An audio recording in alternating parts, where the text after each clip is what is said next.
अस्सलाम वालेकुम everyone, welcome to my channel, welcome to another vlog. I hope आप सब ठीक होंगे। हम लोग भी अल्हम्दुलिल्लाह ठीक हैं।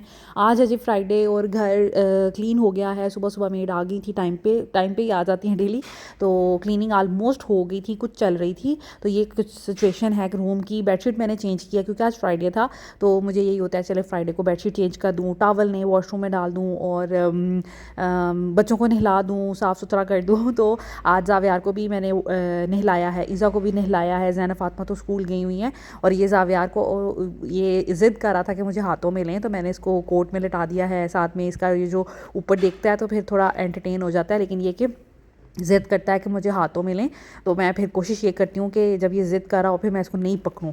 यहीं से बच्चों की चीज़ें डेवलप होती हैं। उसको तो नहीं पता कि वो सही बात पे रो रहा है कि गलत बात पे। खैर, यहाँ पर मैंने उसको रेडी किया था, सारा कुछ मैचिंग मैचिंग पहनाया। आपको पता है मैं मैचिंग पहनाती हूँ। येलो कैप पहना दी थी, येलो सॉक्स पहना दी थी और माशाल्लाह ये वाला ड्रेस जो आमना लेके आई, अब ऑलमोस्ट छोटा होने वाला है, तो मैं कोशिश कर रही हूँ कि बस इसको ज़्यादा से ज़्यादा पहना दूँ। ये मुझे इतना कोई पसंद है ना, लेकिन बस ये कि अब ये छोटा हो रहा है। खैर, उसके बाद यहाँ पे लंच की तैयारी हो रही थी। चावल निकाल के रखे हुए थे। आज बना रही हूँ दाल चावल। दाल चढ़ाई हुई है चूल्हे पे और साथ में चावल बनाने हैं। एक तरफ मैं ऑरेंज जूस बना रही थी, हस्बैंड लेके आ गए हैं पूरी एक बोरी और ऑरेंजेस की, और बच्चे खा नहीं रहे क्योंकि मौसमियाँ हैं तो वो फिर खाते नहीं है शौक से। तो मैं सोचा इनको जूस बना बना के ही ख़त्म किया जाए। साथ में कुछ मैंने आलू की कतलियाँ काट ली थी। मेरा बड़ा ही दिल कर रहा था दाल चावल के साथ आज मैं आलू फ्राई करके खाऊँ। तो बस यहाँ पर अभी लंच की तैयारी का चल रही है। खैर, मैं यहाँ पे बना रही हूँ जूस। हस्बैंड के लिए नहीं बनाया, उनसे पूछा था, उन्होंने नहीं जी लेना, क्योंकि वो फास्टिंग पे हैं। लाइक उन्होंने इंटरमिटेंट फास्टिंग करना शुरू की हुई है वेट कम करने के लिए, जिसमें वो 18 घंटे कुछ नहीं खाएंगे और बाकी चंद घंटों में वो सब कुछ खा सकते हैं।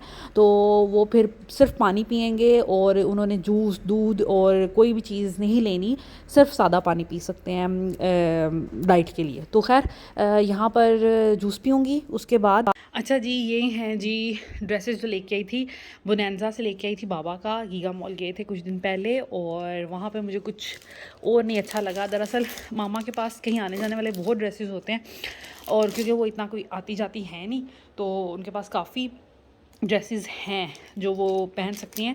तो मैंने सोचा कि रूटीन में पहनने वाले कुछ ले लेती हूँ। ये है बाबा का ड्रेस, ठीक है। तो सिर्फ एक यही मुझे विंटर की कलेक्शन में अच्छा लगा था, बाकी कलर इतने डार्क डार्क थे और मेरे बाबा जो हैं वो डार्क कलर्स नहीं पहनते, इस वजह से फिर मैंने ये एक ही था। लेने थे 2-3 थे, लेकिन कोई कलर ही नहीं पसंद आ रहा था, तो फिर ये वाला लिया है। उसके बाद मामा के लिए जो लिए हैं 2 पीस, वो सबसे पहले मैंने ये लिया है। मामा को ब्लैक एंड वाइट प्रिंट बहुत पसंद है, तो एक मैंने ये लिया है, मुझे बड़ा अच्छा लगा था और बड़ा ही प्यारा था। और इसके अलावा इसका कपड़ा बहुत अच्छा गर्म है, सर्दी नहीं लगने वाली, क्योंकि मामा जो हैं वो स्वेटर जर्सी नहीं पहनती, उनको अच्छा नहीं लगता। तो फिर मैंने सोचा कि गर्म बस सूट ले लूँ, और क्योंकि स्वेटर जर्सी उन्होंने नहीं पहननी होती। और ये इसकी शलवार है। कपड़ा इसका बहुत अच्छा है, 2200 का ये भी मिला है, लेकिन इसका स्टफ़ बहुत कमाल का है और मैंने राबी सेंटर से ही लिया। एक ये ड्रेस लिया है, उसके बाद एक ये मेरे हस्बैंड की चॉइस है, उनको ये बहुत ज़्यादा पसंद आया था। इसमें और भी कलर थे, लेकिन मुझे सबसे ज़्यादा अच्छा ये वाला कलर लगा। टाई एंड डाई टाइप बना हुआ है। तो अच्छा, मसला ये आ रहा था कि मैं लेना चाह रही थी मामा के लिए कॉर्ड सेट, एक जैसा ही ट्राउज़र शर्ट ना, शलवार और कमीज़, लेकिन कुछ अच्छा प्रिंट नहीं मिल रहा था और जो थे वो बहुत बड़े बड़े प्रिंट्स थे। जो छोटे छोटे थे उसमें रंग बहुत ही बूढ़ों वाले थे, तो वो मेरे हस्बैंड को नहीं अच्छे लग रहे थे। तो फिर मैंने ये वाला ले लिया। फिर ये थोड़े बड़े प्रिंट है, लेकिन फिर इसीलिए मैंने इसका कोड सेट नहीं बनाया। जो बड़े प्रिंट होते हैं उसका फिर एक जैसा ड्रेस अच्छा नहीं लगता, बहुत फैला फैले आप लगते हो। तो फिर मैंने क्या किया, शर्ट मैंने ले ली। अब इसका भी थोड़ा बड़ा बड़ा ही था, तो शर्ट मैंने इसकी ले ली है। साथ में प्लेन शलवार करेंगे तो फिर इसमें इंसान फिर मोटा नहीं इतना लगता। तो ये भी वैसे ही मैंने किया है। ये भी मरीना है, वो भी मरीना है, और इसके साथ शलवार भी बहुत अच्छी वज़नी भारी अच्छी शलवार मिल गई है। ऑफ वाइट कलर की ये शलवार मिल गई है, तो ये एक सेट हो जाएगा। साथ में मामा के पास काफ़ी शॉल्स होती हैं गर्म कढ़ाइयों शढ़ाइयों वाली, तो वो कैरी कर लेंगे। उसके बाद एक थर्ड ये ड्रेस है, ये भी मरीना का है। ये बहुत प्यारा, लेकिन ये थोड़ा सा ज़रा कम मोटा है, लेकिन अच्छा है। बेसिकली ये नेवी ब्लू टाइप है, लग ब्लैक रहा है लेकिन नेवी ब्लू है। लाइनिंग में ऐसे ऐसे ना इंसान स्लिम लगता है, तो लाइनिंग वाला है। साथ में इसके भी नेवी ब्लू कलर की शलवार ली है। ये थोड़ा पतला है, लाइक उनकी निस्बत इनके स्टफ़ बहुत ज़्यादा अच्छे हैं। तो ये थी वो जो शॉपिंग जो मैंने अभी राबी सेंटर से की है। और या ये अब मामा को दूंगी, मामा फिर स्टिच करवा लेंगी। और इसके अलावा अभी पैकिंग शैकिंग करने मेरा कसम से दिल यही कर रहा है, इतनी मैं एक्साइटेड हूँ। अभी जाने में पूरा 1 हफ़्ता पड़ा है, तो 1 हफ़्ते से भी ज़्यादा मेरा दिल कर रहा है आज ही पैकिंग कर लूँ, ये चीज़ें भी रख लूँ, अपने कपड़े भी रख लूँ, इतनी ज़्यादा एक्साइटेड हूँ। और जाना भी तकरीबन 10-11 दिन के लिए, तो फिर ऑफ कोर्स ज़्यादा चीज़ें चाहिए होंगी, बच्चों की सारी चीज़ें पैक करनी है, तो बड़ी एक्साइटमेंट है। और कह रही हूँ वक्त से पहले ही सारा कुछ कर लूँ, लेकिन खैर अभी टाइम है तो टाइम पे ही करेंगे। यहाँ पर हमारा जो लंच है वो रेडी हो गया था। बच्चों को भी मैंने खाना खिला दिया था। उसके बाद ये मेरी प्लेट है। बच्चों ने ये चिप्स खाई थी, उनको सबको बहुत अच्छी लगी थी, सब ने वही खा ली थी। फिर दाल चावल नहीं खाए थे, अब मैं थोड़ी देर बाद उनको खिला दूँगी। मैंने तो अपनी प्लेट भी बना ली है। और इतना कोई मज़ा मुझे आया ना ये लंच करने में कि आप इमेजिन नहीं कर सकते। एक तो दाल चावल मेरे वैसे ही बड़े फेवरेट है, और उसके साथ ये लवाजमात, तो क्या ही बात है। अभी जी सारी जब से जाने फातिमा को सुपारा पढ़ाया है तब से मैं बिस्तर पे ही थी। बहुत सर्दी है आज, बहुत ज़्यादा। हीटर हमारा सुबह से कंटिन्यूसली चल रहा है, बंद ही नहीं हुआ। और अभी लेटे हुए थे तो सारे बच्चे सोए हुए थे, मैं इधर थी। अब फातिमा और इज़ा उठ गई हैं, तो ज़ैनब सोई हुई है। ज़ावियार भी माशाल्लाह कब से उठा हुआ है, खेल रहा था। और हस्बैंड जो हैं वो सो गए हैं अब। तो मैंने सोचा अब मैं थोड़ा उठती हूँ, थोड़ी क्लीनिंग करती हूँ, जो शाम की थोड़ी बहुत होती है। चीज़ें बिखरी हुई हैं, जैसे यहाँ पर ये फीडर्स पड़े हुए हैं, चाय पी थी, चाय का कप पड़ा हुआ है। और नीचे फातिमा भी पेपर्स के साथ खेल रही थी, पेपर्स पड़े हुए हैं। ये देखिए यहाँ चीज़ें बिखरी हुई हैं। वहाँ इज़ा सोई हुई थी, पहले उधर सोई हुई थी, फिर इधर आ गई थी। तो यहाँ से चीज़ें थोड़ी अरेंज करती हूँ, ये चीज़ें अरेंज करती हूँ। यहाँ पर वही जो आपको चीज़ें दिखाई वो यहीं पे पड़ी हुई हैं। तो मतलब चीज़ें जो है ना काफ़ी बिखरी हुई हैं। और ये मैडम अभी खेल रही हैं और इधर फातिमा खेल रही है। ये रूम ठीक है क्योंकि इधर तो कोई आता ही नहीं है अब। और बस ये देखें बच्चों के बैग इन्होंने इसी तरह फेंके हुए हैं। तो अब बस आ गई हूँ, उठ गई हूँ, तो अब थोड़ी सी घर की हालत दुरुस्त करते हैं। ये जी इनक्यूबेटर पड़ा हुआ है। मतलब मैं जितनी कहती हूँ ना घर में कम चीज़ें हों उतनी ही ये लोग ला ला के जमा करते रहते हैं। हस्बैंड लेके आए थे, आई थिंक तीतर हैं या बटेर हैं, आई डोंट नो कि दोनों में से क्या है।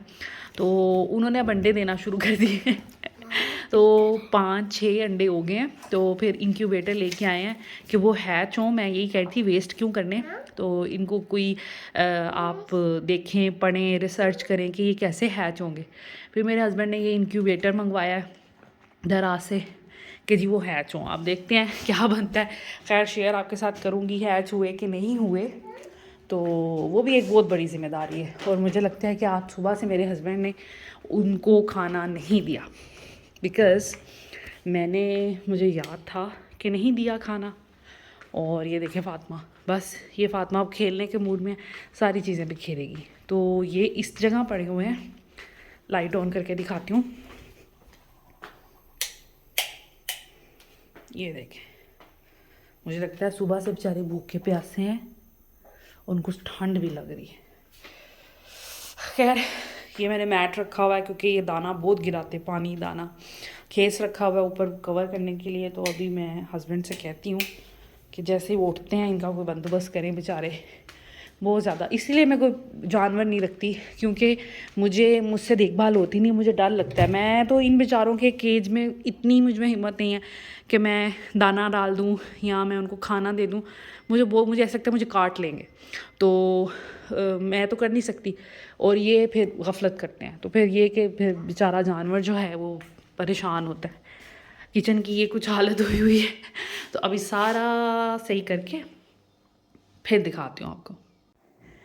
अच्छा जी, तो मुझसे मेरी एक व्यूवर हैं वो पूछ रही थी कि आपको क्या बच्चों पे गुस्सा नहीं आता, आप गुस्से को कैसे कंट्रोल करती हैं, या फिर आपको अगर आता है तो आप किस हद तक बच्चों को मारती हैं या डांटती हैं। तो देखिए गुस्सा मुझे बहुत आता था। मैंने अपने गुस्से को, और ये भी किसी ने पूछा था आप अपने गुस्से को कैसे फिर कंट्रोल में आपने किया।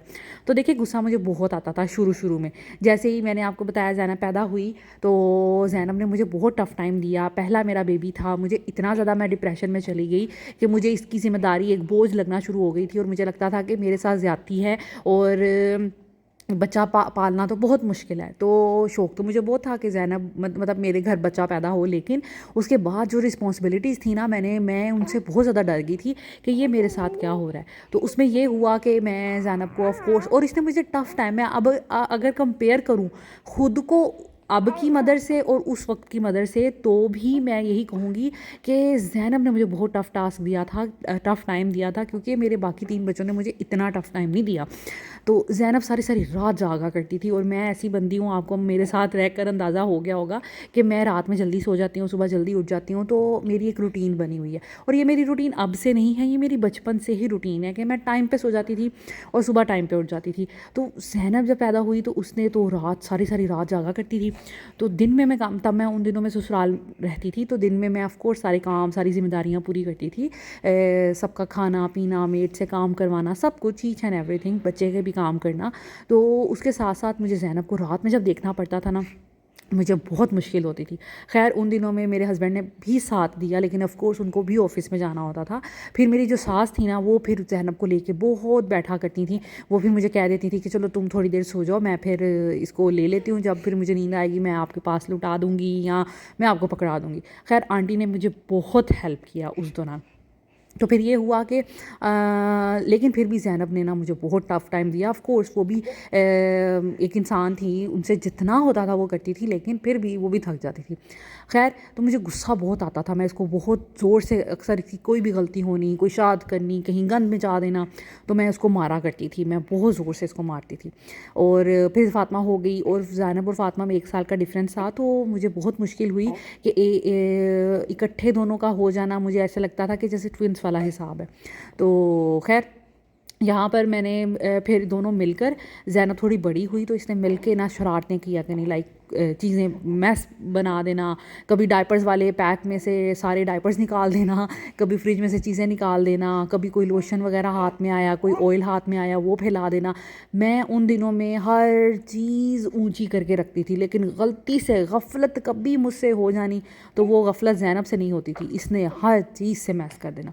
और मैंने इतनी में, तब मेरे पास कोई मेड भी नहीं हुआ करती थी, सारे घर के काम मैं खुद किया करती थी, ईच एंड एवरीथिंग। तो मैं तो पागल होने वाली हो जाती थी। खैर मुझे गुस्सा बहुत आता था, इसको पिटाई भी किया करती थी, डांटती थी, चिड़चिड़ी रहना, और इवन अपने हस्बैंड से उन्होंने सीधी बात भी करना तो मैंने गुस्से से जवाब देना, क्योंकि मैं डिप्रेस ही इतनी ज़्यादा थी और मुझे गुस्सा ही इतना आता था। मैं फ़िज़िकली और मेंटली इतना ज़्यादा थक जाती थी कि मैं कुछ भी अच्छे तरीके से, मेरा मूड ही नहीं अच्छा हो पाता था। लेकिन खैर उन दिनों में फिर ये होता था कि जैसे मेरी आदत हो गई थी बच्चों पे शाउट करना, इनको डांटना।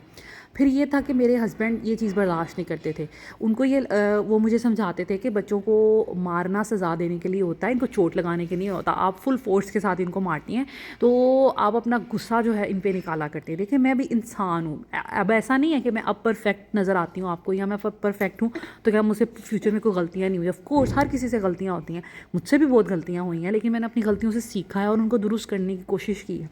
तो मैं इस तरह करती थी कि मैं फोर्सफुली बच्चों को मारती थी। तो फिर मेरे हस्बैंड ने मुझसे लड़ना शुरू किया, उन्होंने मुझे जताना शुरू किया कि आप गलत कर रही हैं, ये अच्छी बात नहीं है। और उन्होंने मुझसे जब लड़ते थे तो मुझे ये लगता था कि मैं कोई काम वाली हूँ, इनके सारे काम करूँ, इनको सुबह से शाम तक मैं फुल टाइम ड्यूटी में रहती हूँ। इवन रात में भी जब सब सो रहे होते हैं मैं ड्यूटी पे होती हूँ कि बच्चों को बाबा दूध चाहिए, डायपर चेंज करना है, दिस एंड दैट। तो मैं फिर, मेरी औकात जो है वो एक काम वाली जितनी है कि मैं काम तो करूँ लेकिन बच्चों को मुझे मारने का कोई हक़ नहीं है। और हम इसी तरह करते हैं ना, काम वालियों से काम तो करवाते हैं लेकिन हमारे बच्चों को वो मार नहीं सकती, डांट भी नहीं सकती। तो मुझे अब ऐसा फ़ील होता था। शुरू में मैं बड़ी अग्रेसिव हो जाती थी कि ये मेरे हस्बैंड क्या कह रहे हैं मुझे, इसका मतलब वो कहते हैं कि मैं अपने बच्चों को ही कुछ नहीं कह सकती, ये क्या बात हुई। तो मुझे लगता था कि मारने को मना करना एक अथॉरिटी को ख़त्म करना है। लेकिन खैर मुझे आहिस्ता आहिस्ता अंदाज़ा हुआ। फ़र्स्ट ऑफ़ ऑल मैंने बच्चों को मारना बंद किया गुस्से से, कि मेरे हस्बैंड ने मुझे कह दिया ना, मैंने इनको कुछ कहना ही नहीं है। शुरू में मैंने सोचा कि अब बच्चे अच्छा करें बुरा करें, इनकी तरबियत अच्छी हो ना हो, तो मैंने नहीं इनको कुछ कहना। तो इस तरह मैंने ना अपने मारने को कंट्रोल किया। वो मारना तो कंट्रोल हो गया, लेकिन आहिस्ता आहिस्ता वक्त के साथ मुझे अंदाज़ा हुआ कि मैं गलत कर रही हूँ। ये मेरे बच्चे हैं, मेरे आज ये अगर गलत हो जाएंगे, इनकी परवरिश गलत हो जाएगी तो कल को लोग मुझे ही अकाउंटेबल कहेंगे। तो फिर आहिस्ता आहिस्ता आहिस्ता आहिस्ता, और एज अ मदर ऐसा हो ही नहीं सकता कि आप ये सोच लें कि अब मैंने मैंने अपने बच्चे की जी कुछ अच्छा नहीं करना या अपने बच्चे को किसी से रोकना टोकना नहीं है, तो मेरा ख्याल है आधे घंटे के बाद वही मदर्स जो है ना रोक टोक रही होती हैं। तो ऐसा तो बिल्कुल भी नहीं है कि हम एक तहैया कर लें कि अब तो हमने अपने बच्चों को कुछ कहना नहीं है और हम फिर कहें भी ना पूरी लाइफ। ऐसा बिल्कुल हो ही नहीं सकता as a mother, as a father. तो बस ऐसे ही बस जिसे कह लें कि एक रिटेलिएशन में, गुस्से में, शायद अना में मैंने ये डिसाइड कर लिया था कि अब मैंने बच्चों को नहीं मारना। खैर उसके बाद अब ऐसा भी नहीं है कि मैं अपनी अना की बहुत ज़्यादा वो हूँ पकी।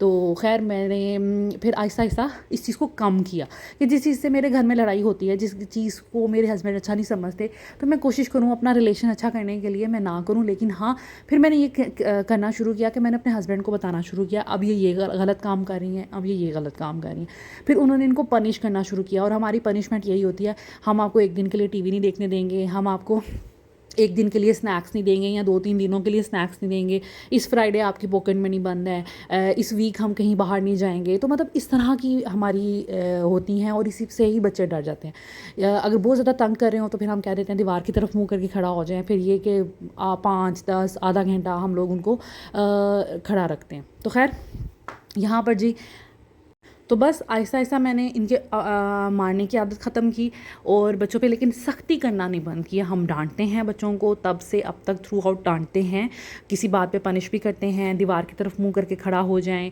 और या इनके फ़ायदे बंद कर दें। तो बच्चे जो हैं, छोटे बच्चों को कंट्रोल करना फिर आसान हो जाता है। कुछ ये अल्लाह का शुक्र है कि फिर सख्ती शुरू से रखी तो इस वजह से ये ना हर बात को मान लेती हैं। और सबसे ज़्यादा सख्ती मैंने ज़ैनब पे की हुई है और सबसे ज़्यादा ओबीडियंट भी वही है। इसके अलावा फ़ातिमा जो है उसका स्टैमर का इशू है, उसको हम ज़्यादा डांटते नहीं हैं और जिसकी वजह से मुझे कभी कभी लगता है कि उसको थोड़ी सी भी सख्ती करें तो उसकी स्टैमर जो करना है वो ज़्यादा हो जाता है। तो बस वो भी आहिस्ता आहिस्ता इंशाल्लाह ताला ठीक हो जाएगी। इसी तरह इज़ा पे भी कोशिश करते हैं हम सख्ती करें। खैर अभी अचानक हस्बैंड का प्लान बन गया था कि हम कहीं बाहर जाते हैं रेस्टोरेंट। एक्चुअली मेरा दिल कर रहा था कि बाहर जाके कुछ खाते हैं।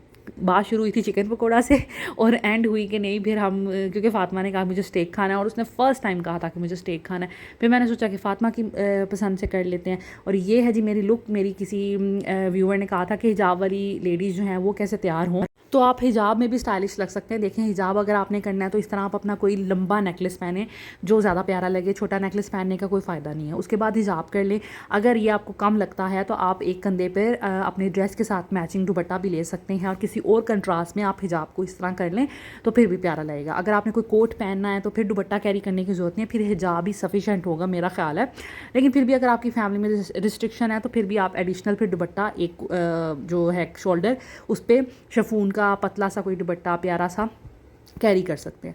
तो इसके अलावा और भी मैं आपको टिप्स देती रहूँगी आगे आगे कि दुपट्टा अगर जिन्होंने कैरी करना है तो वो कैसे कैरी करें। खैर रेस्टोरेंट जाने के लिए हम तैयार हो गए थे। बच्चे तो रेडी थे, सुबह स्कूल में यही ड्रेसेस पहन के गए थे तो फिर मैंने इनको चेंज नहीं करती होती तो ये तो रेडी थे। बस इनके बाल बनाए हैं, इनको शूज़ पहनाए हैं, इज़ा को रेडी किया था, इज़ा को ड्रेस चेंज करवाया था, बाल बनाए थे और हम चले गए थे। यहाँ पे सैफ्रॉन है रेस्टोरेंट, वहाँ पर इनका खाना बहुत अच्छा होता है और इनके पास हर चीज़ मिल जाती है, चाइनीज़ और पास्ता मिल जाता है। इसके अलावा बारबेक्यू, हांडी और स्टेक वगैरह भी मिल जाता है। तो फिर हम लोगों ने सोचा कि हम लोग बारबेक्यू वगैरह खा लेंगे और बच्चे जो हैं वो स्टेक खा लेंगे। तो बस हम वो लोग फिर यहाँ पे आ गए थे और बस आते ही बच्चों ने अपना ऑर्डर, ये सारी ये जो इज़ा, ज़ैनब, फ़ातिमा ये सब सजेस्ट करी थी, हमने ये ड्रिंक पीनी है, हमने ये खाना है, हमने वो खाना है।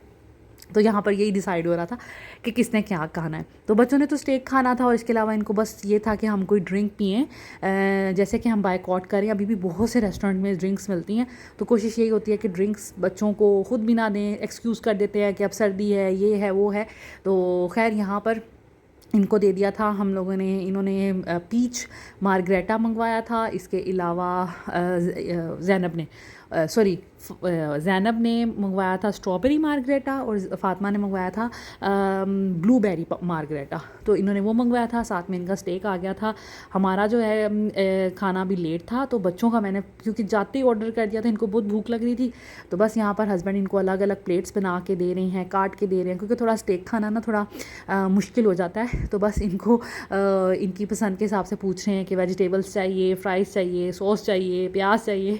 तो इस तरह करके मैंने, क्योंकि ज़ावियार को पकड़ा हुआ था तो फिर वो बच्चों की हेल्प कर रहे थे।